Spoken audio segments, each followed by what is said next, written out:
Você que acompanha aqui a nossa programação, tanto na tela da Band quanto pelas redes sociais, nós estamos ao vivo no Facebook, no facebook.com/Band Campinas. Manda aqui uma mensagem pra gente, de acordo com o que você julgar interessante e também através dos assuntos, pelos assuntos que a gente discute aqui ao longo da programação. O número está aí na sua tela, é o 991969255. Zezé de Lima, Rose Guglielminetti, meninas, boa tarde. Boa tarde, Sena. Boa tarde, Rose. Depois de um longo e tenebroso inverno chegando aqui, amiga de Deus, conta. Boa tarde, telespectadores. Olha o drama. Boa tarde, pessoal. Não, agora eu tô bem. Mas foi uma semaninha. Falei que aquele mosquito do capeta, não tem mosquito outro nome. Da dengue? O mosquito da dengue é do cão, viu, Zezé? Porque, olha, ele derruba, mas derruba uma mesmo. coisinha tão pequenininha, né? Uma coisinha, né? Uma coisinha. Mas essas coisas pequenas são um problema, né? Exato. Mas graças a Deus estou bem. Ainda com algumas, assim, a recuperação ela não é tão rápida, sabe, Zezé? Mas os 3 primeiros dias são terríveis. Mas depois você já vai melhorando aos poucos. Então, assim, ainda estou com um pouco de dor abdominal. Mas não é uma dor constante. Ela vem e vai, né? Tá. Uma dor, assim, bem... Assim, no fundo do olho, um pouco na cabeça. E um mal-estar, mas aquele mal-estar que eu tive a semana passada, mas estou, assim, 100% boa. Mas uma coisa que eu acho que interessa para todo mundo é o seguinte, Rose, o atendimento no hospital e se eles são rápidos para diagnosticar que é dengue. Não, Zezé, não, porque eles põem você no verde, porque o teu sintoma é um sintoma de virose, então você tá com vômito, dor de cabeça, tá com febre, mas é um sintoma de como que eu falei? Virose. De virose. Então, toda virose vai pro verde. Então, por exemplo, eu esperei 6 horas para ser atendida no hospital privado, né? Então, e aí, o que acontece? Os hospitais estão super lotados, porque tem muita gente com dengue, todo mundo esperando. E aí, quando você vai para a sala de hidratação, porque o remédio que tem é soro, não tem outro remédio, né? Isso seja para dengue, seja para virose. Para virose. Então, e você aí, depois que você já foi atendida pelo médico, você tem que esperar mais meia hora, 40 minutos, no caso meu, que eu fiquei lá no hospital, né? Para poder começar a tomar o soro. Porque os enfermeiros não dão conta de tanta gente que está no hospital. Sábado eu voltei para o hospital, mas estava assim, pronto-socorro infantil, cheio, o pronto-socorro de adulto, estava tudo assim, não tinha lugar para você sentar. Não tinha lugar para sentar. E aí eles colocam assim, 2 horas, 2 horas e meia, 1h30, que é o tanto que você tem que esperar. Só que isso aí não é verdade, porque chega gente na frente, por exemplo, se chega um idoso, ele passa na tua frente. Não tô alguém mais grave, né? Se alguém mais grave, passa na tua frente. Então, você demora mesmo.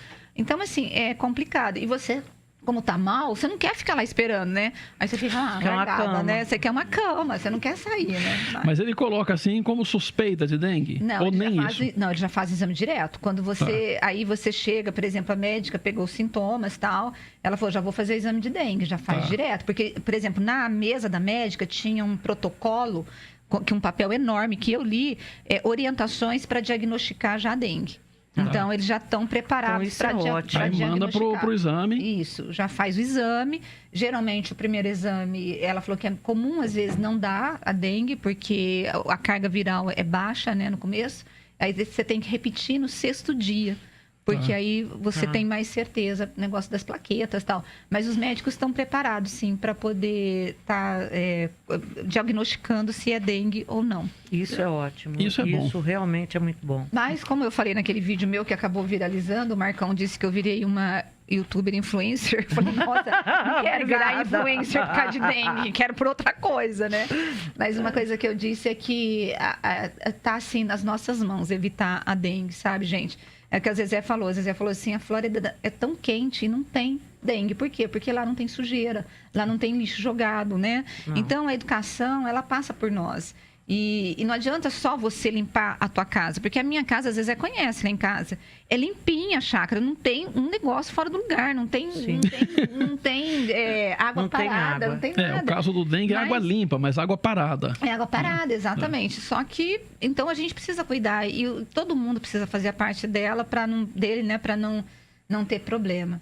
E hoje você viu, né, no BC12, na primeira edição do jornal, já são mais de 5 mil casos. E tem gente, pessoal, que nem vai para o hospital. Eu vi na minha igreja o pessoal falando, mas, pastor, eu tive isso, mas eu nem fui, porque eu não aguentava ir, não tem convênio, ia ficar 8, 10 horas.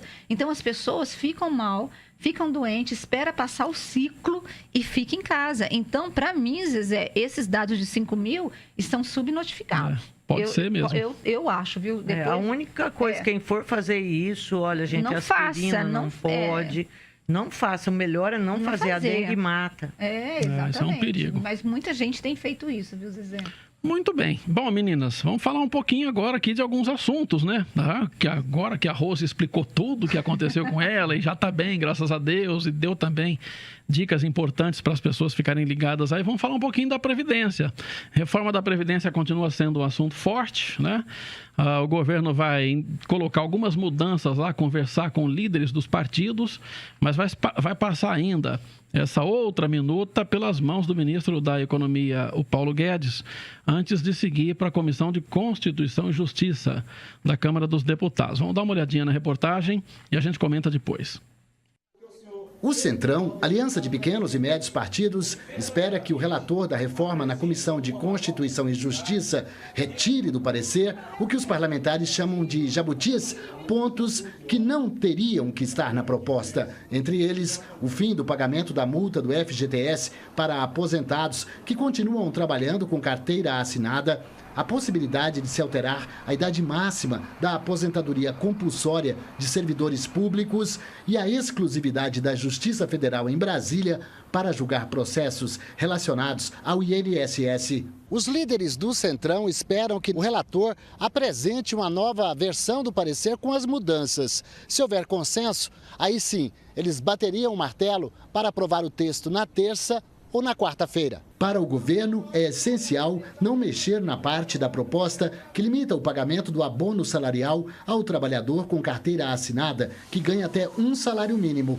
O Centrão quer manter como é hoje. Quem recebe até 2 salários mínimos tem direito ao benefício. Se a mudança for aceita, a economia de R$1 trilhão nos próximos 10 anos poderia ficar comprometida. Governo e Centrão também tentam entrar num consenso sobre a desconstitucionalização. A reforma prevê que algumas regras da Previdência deixem de ser aprovadas por emendas e passem a ser alteradas por lei complementar, o que não exigiria quórum elevado nas votações. Bom, esse último é um jabuti que eu particularmente, não sei o que a Rose e a Zezé acham, eu particularmente acho que não deve ser mudado.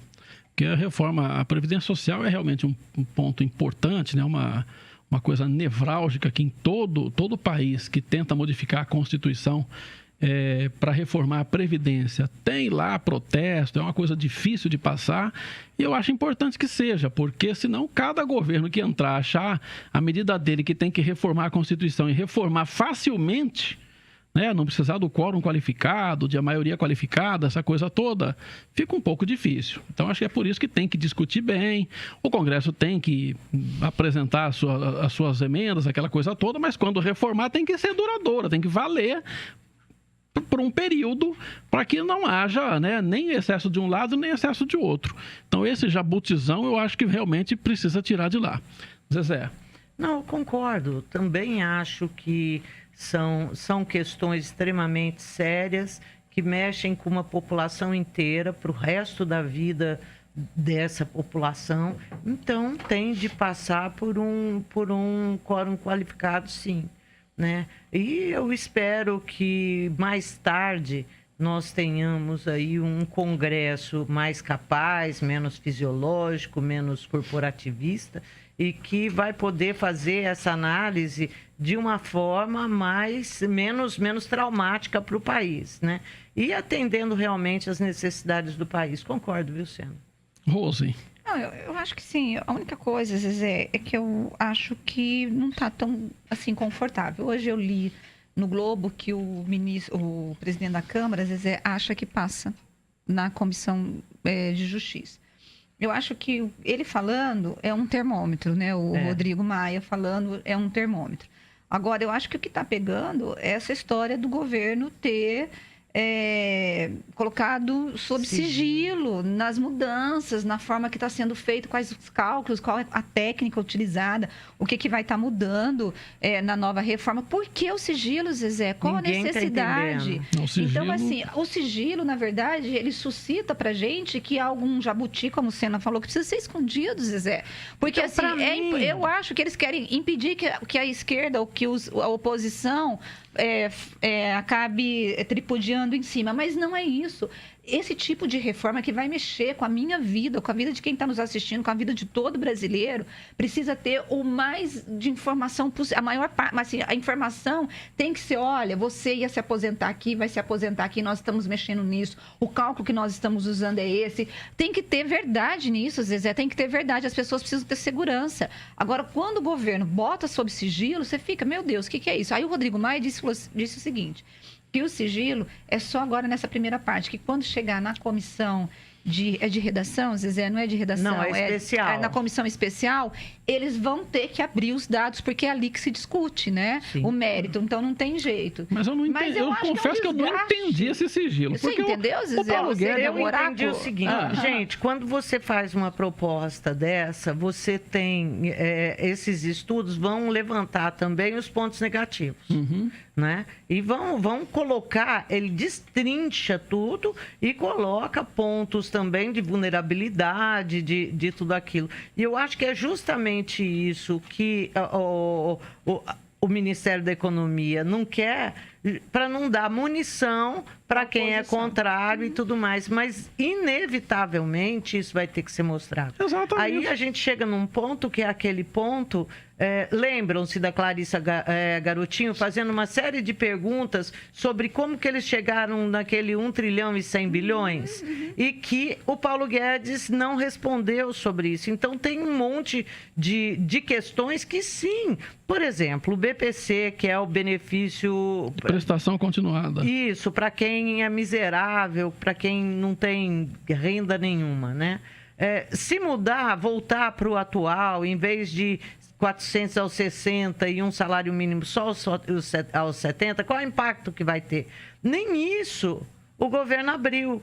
Então, isso ele vai ter que abrir para que os congressistas possam fazer essas compensações que o governo, inclusive, disse que vai exigir. Você flexibiliza daqui, mas então você tem que apertar mais um outro lado para você garantir que aquela economia necessária seja feita.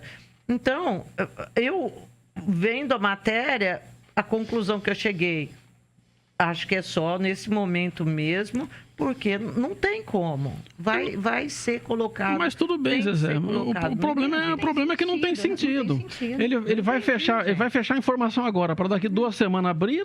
Ele vai criar um desgaste. Vai ter discussão do mesmo jeito. Esse governo ele tem feito para se desgastar. Eu concordo com vocês. Eu não entendo. Eu realmente não entendo. Eu não gosto de nada que seja escondido. Não, e outra coisa, o Paulo Guedes, toda vez, ali aquele dia que foi sabatinado ali, não dá para levar muito em conta, porque tinha lá houve uma estratégia da oposição que bombardeou, falou, discurso, aquela coisa toda, aquilo ficou meio tumultuado. Mas toda vez que ele vai dar entrevista, ele deu entrevista a vários órgãos de comunicação e ele explica várias coisas que levam de onde o governo tirou o cálculo. Agora, o governo tem que explicar quantas vezes forem necessárias de onde tirou o cálculo.